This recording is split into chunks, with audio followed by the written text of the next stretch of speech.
Good morning. Denise Dryden out here on Bainbridge Island doing my weekly Sunday video. And last week I did snow globe and sovereignty. And I've got a lot of attention, a lot of talk, a lot of chatter about this snow globe concept. And it's been coming up in my coaching the last couple of weeks as well. So I thought I would continue with this concept and talk about snow globe consciousness, right? That we in a snow globe are in this container. It's a solid container, right? It's not going to open. We don't come up out of this. It's glass. It's sealed, right? We break this. It was one of the things that came up last week. If we like screw the lid off and we get up and we get out of our snow globe, we're not in our essence anymore.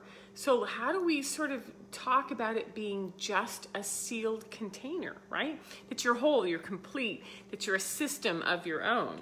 And whether we look at it as our entire being is something sealed like a cell in a globe, or the torus, which I used last week, which is this concept that we are an energetic field and we have parameters around our field, and our field can be expanded and it can be reduced, and it still comes from a central part of us at the inside, and it is much larger and has much more impact in how it gathers information and how it shares information, right?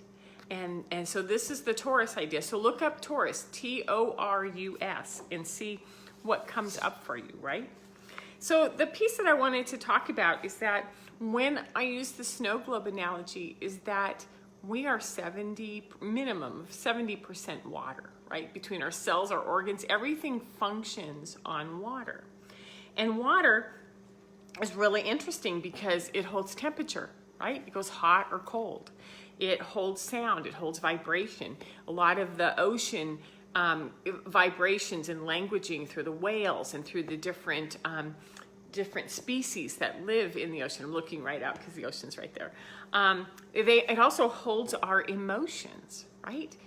Because in tarot, water, cups represents water.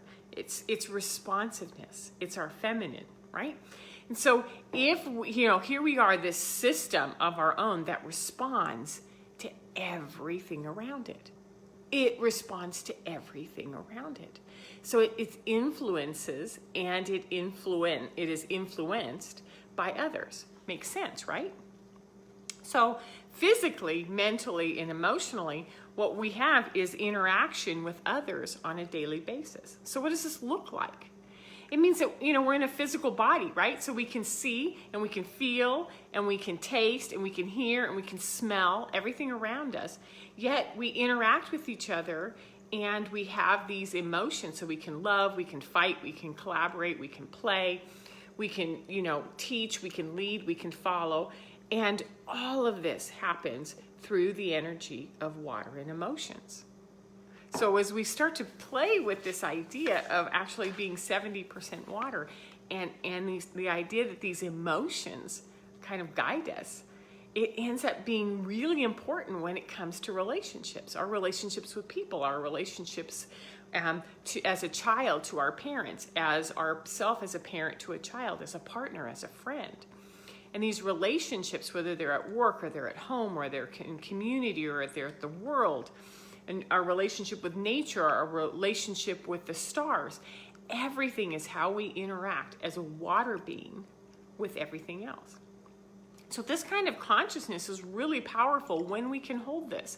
We as a snow globe, we as a being, a solitary soul of water, right? That you are completely responsible for yourself.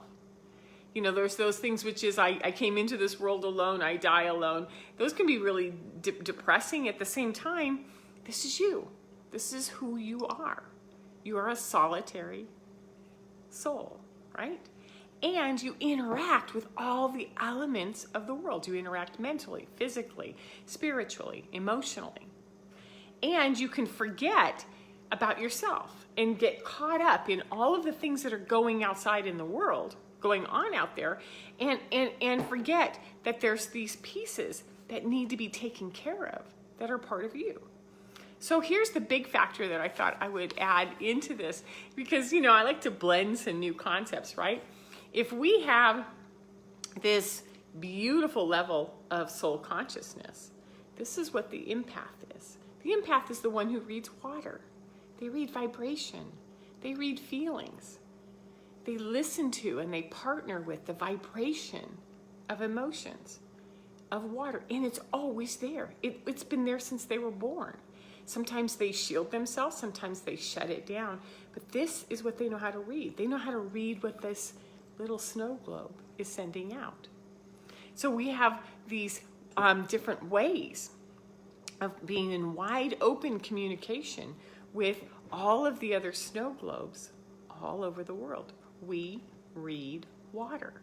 So it's sort of interesting that now all of a sudden, as we've been shifting into these new, you know, the age of Aquarius, these new changes in our world, that this empath word is coming up all the time, and it's becoming much more prevalent in our conversations. And so a lot of the work that I do is starting to normalize. Of course you read these things. So what happens when you read them? Like, what is it? What do you feel like? So I'll give you some examples of what it's like to be an empath reading emotions, right? So if you say something to an empath and you're not aware of your own emotions, right? You say something, but you're not aware of your own emotions. The empath is going to read those emotions, and they're not really going to hear the words. In other words, you know, I could say, I'm fine, I'm doing great. And this one's going like, oh, no, I'm not. The empath is going, I don't understand. Why are you saying these things when this is going on, right? So in some ways, they're truth seekers, which is, this is out of sync. I don't know what to do here. So this is huge. So as a partner in relationship, when you're out of alignment with yourself, when you're stressed, when you're holding on to something, when you're, you know, transferring it unconsciously, it's really difficult to be in a relationship with someone who isn't very conscious about what they say and who they are. And as a parent, man, if you're anxious about that kid, if you're worried about that kid, if you're trying to manage their life, their work, their homework, right? You're putting all of your attention over on them. And then you're smiling and saying, you've got this. I know you're really smart. They're going like, then why are you so worried about me? And why won't you get off my back energetically? So we see this in a lot of teens right now, which is, hey, mom, like, chill, because what you're doing isn't working for me right now, right? So if you're hurt, or if you're angry, or if you go into a public and you've got a smile on your face and you're pretending like everything's great, and you turn around and you look and people are like, rah, at you, you go, man, people weren't very friendly today. But pay attention to what might be going on the inside. You might be worried. You might be holding fear. You might be smiling, you know, this kind of fake smile where your eyes are like totally intense and afraid. And your smile is pretending because you're trying to fake it till you make it, and you're at the grocery store and it's not working. Notice what comes back at you. What comes back at you is what you're sending out in this, not what your words are saying. It's super interesting. So this is how the external shows up in front of you, representing what's going on internally. And a lot of times with sensitives and empaths, we're just reading the external all the time, and we're forgetting that we have to manage this inside. So this is where some of those terms have come up, like, you know, you have to put your own oxygen mask on first, right? Or you have to do self-care, or you have to do self-love. And we've always been like, yeah, I don't understand. I think I take care of myself really well. Are you taking care of how this vibrates, how this interacts with other people? That's the piece that we really want to know, right? So we're in the midst of this really big awakening that's going on right now. We're in this pandemic, shutdown, lockdown. Everything's been changed around us, right? Yet, for some reason, there's just this burgeoning of blooming people who are awakening right and left. So if our world is shut down, and we're having really limited interactions with the outer world, right? So now we're in a quiet space. Me, I'm living by myself, so I've got a lot of quiet space, right? Or you're in this nice settled place where there's a lot to do. You can't distract yourself with shopping or restaurants or or going out with friends and all of that stuff. So anything that we do at this point, any interaction we have, is our choice. We get to choose. Do I want to do that? Should I do that? And instead of being locked into a busy schedule, we now have choice. We have choice as to whether to watch the news, choice of whether we're going to go to the store, choice of whether we're going to reach out and connect with friends and family. This is our choice. This is what we get to decide to do. And with this mandate of staying home, many of us are getting this opportunity to sort of make different choices and connect with ourselves. We're reading, we're finding old hobbies that we used to do, we're doing a lot of walking, and we're focusing on our own snow globe. Like, I wonder why I feel so good right now when the rest of the world is in such a state of panic. Everyone I talk to who has a really high level of sensitivity and empathic skills finds a level of peace right now that is surprising them compared to what's going on outside. That peacefulness and quietness has allowed you to breathe. It's allowed you to create some time and space. So you're making some self-discoveries, right? And you're opening up and making connections between the external events and the internal events and the feelings. So all of this is just sort of opening your eyes and going, oh, there was a whole world of information I was missing in my busyness, missing in my distractions, missing in my chasing, right? So as we're taking ownership of our schedules and our experiences and our bodies, what we're seeing is that our snow globes are settling and they're starting to inform us. And we're noticing that this snow globe actually has an effect on everybody around me. When mine is calm, the world is calm outside. When mine is agitated and shaking, I'm seeing the same thing outside of myself. So we realize that time and space become something that we can manage and we can control, we can play with, right? It's super fascinating right now. So snowflake consciousness, this idea of being aware of your own energy and how it works, is really just sovereignty at its finest. You know, this is my seal. This is me. I get to choose what comes in. I get to choose what goes out. I get to choose what impacts me. I get to choose what doesn't. You own your own feelings.